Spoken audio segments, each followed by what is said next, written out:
Assalamualaikum warahmatullahi wabarakatuh. Hari ini Ibu akan melanjutkan materi kita selanjutnya, yaitu tentang neraca saldo. Di mana minggu kemarin itu kita membahas tentang buku besar. Nah, di neraca saldo ini adalah lanjutan dari pengerjaan buku besar. Oke. Neraca saldo adalah sebagai suatu daftar yang berisi seluruh jenis nama akun beserta saldo tetap dari setiap akun yang disusun secara sistematis sesuai dengan kode akun yang bersumber dari buku besar perusahaan pada periode tertentu. Nah, jadi anak-anak, setelah kita selesaikannya jurnal umum, itu akun-akun kita golongkan ke dalam buku besar. Nah, setelah kita golongkan dalam buku besar, kita lanjutkan ke neraca saldo, di mana nanti total semua akun-akun, baik dia beban, kas, pendapatan, peralatan, dan sebagainya, itu kita satukan lagi, kita masukkan lagi ke dalam neraca saldo. Di sini ada manfaat dari neraca saldo. Yang pertama, dapat memudahkan pengecekan terhadap kebenaran buku besar yang telah dibuat. Nah, setelah kita kerjakannya jurnal umum, kita kerjakannya buku besar. Nah, di buku besar ini kita kan memilah-milah akun nih.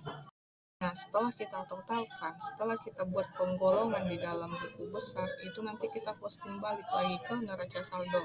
Kalau misalnya di neraca saldo itu perhitungannya balance ataupun seimbang antara debit dan kredit, berarti perhitungan kita di buku besar itu benar. Tapi sebaliknya, apabila ada ketimpangan, misal jumlah ataupun total di akun debit lebih besar daripada akun kredit, itu terjadi kesalahan dalam perhitungan buku besar kita.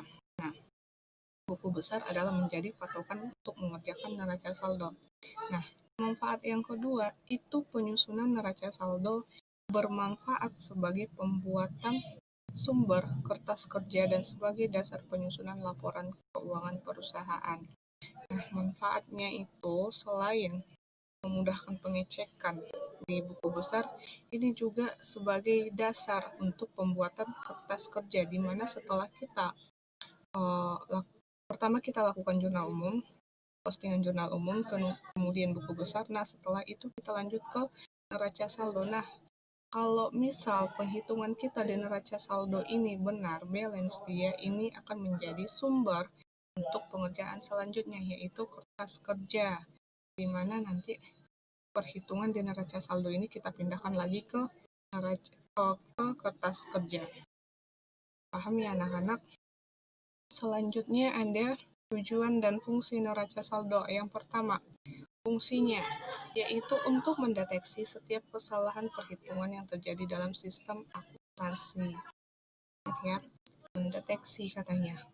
Jadi, kalau misalnya ada pun perhitungan, berarti kita bisa ngecek balik di buku besarnya apa yang kurang ataupun apa yang lebih di dalam perhitungan kita. Nah, habis itu setelah kita tahu, bisa kita ubah lagi ke neraca saldo, kita balancekan, kita hitung kembali sehingga perhitungannya tepat ya anak-anak. Nah, yang kedua ini ada tujuannya. Tujuan dari neraca saldo yaitu untuk memastikan entry dalam sistem pembukuan perusahaan secara sistematis dan benar. Sama ya anak-anak, di mana ini bertujuan untuk mengetahui apakah benar-benar nggak jumlah akun yang kita masukkan, yang kita posting itu bisa menghasilkan balance ataupun keseimbangan dalam pencatatan jurnalnya. Nah, selanjutnya ini ada Ibu ambil contoh dari video kemarin, yaitu mengenai buku besar. Nah, di mana contoh ini adalah sebuah fotokopi Andi pada bulan Agustus tahun 2015. Nah, di buku besarnya Andi ini tertotal kasnya sebesar 34.550.000. Minggu kemarin Ibu sudah menjelaskan penjabarannya dari mana sehingga hasil terakhir itu menjadi 34.550.000. Kalau misalnya anak-anak lupa, bisa cek kembali video Ibu sebelumnya. Nah, di sini total akun kas itu sebesar 34.550.000. Kemudian di akun modal total 50 juta rupiah.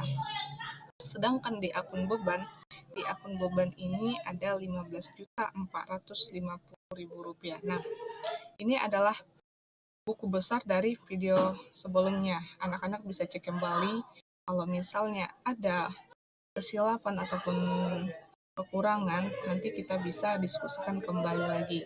Dengan catatan anak-anak tulis di kolom komentar ya. Kemudian di akun selanjutnya itu ada peralatan, di mana di buku besar peralatan ini pada tanggal 15 bulan 8 2015 itu tertotal sebesar 5 juta rupiah. Nah, akun selanjutnya ada perlengkapan. Perlengkapan tertotal sebesar 3.500.000 rupiah. Nah, oke. Akun selanjutnya ada hutang, di mana akun hutang ini tertotal dari buku besar sebesar 3.500.000. Akun pendapatan itu sebesar 5 juta rupiah. Nah, ini adalah neraca saldo. Maaf anak-anak, harusnya judulnya itu fotokopi Andi neraca saldo, bukan buku besar ya. Oke, lanjut. Pada kas itu kita cek kembali, itu sebesar 34.550.000 rupiah. Kita cek pada buku besarnya. Nah, di kas, nama akun kas pas ya anak-anak sebesar 34.550.000 rupiah. Kemudian di modal, itu di modal sebesar 50 juta rupiah. Nah, kita cek kembali, pas nggak 50 juta rupiah. Nah, benar ya anak-anak, itu terletak di kredit sebesar 50 juta rupiah. Selanjutnya ada akun beban. Nah, akun beban ini tertotal sebesar 15.450.000 rupiah. Itu diletakkan di debit. Nah, kita lihat di akun beban. Nah, benar ya, sebesar 15.450.000 rupiah di debit. Kemudian ini ada peralatan. Nah, peralatan itu diletakkan di debit sebesar 5 juta rupiah. Kita cek lagi, benar nggak? Total peralatan sebesar 5 juta rupiah. Benar ya? Itu terletak di debit. Kemudian di perlengkapan itu sebesar 3.500.000 rupiah. Kita cek. Nah, perlengkapan sebesar 3.500.000 rupiah. Peralatan perlengkapan itu kenapa diletakkan di debit? Itu kan merupakan harta. Jadi kalau harta bertambah itu diletakkan di debit. Ingat anak-anak kembali ke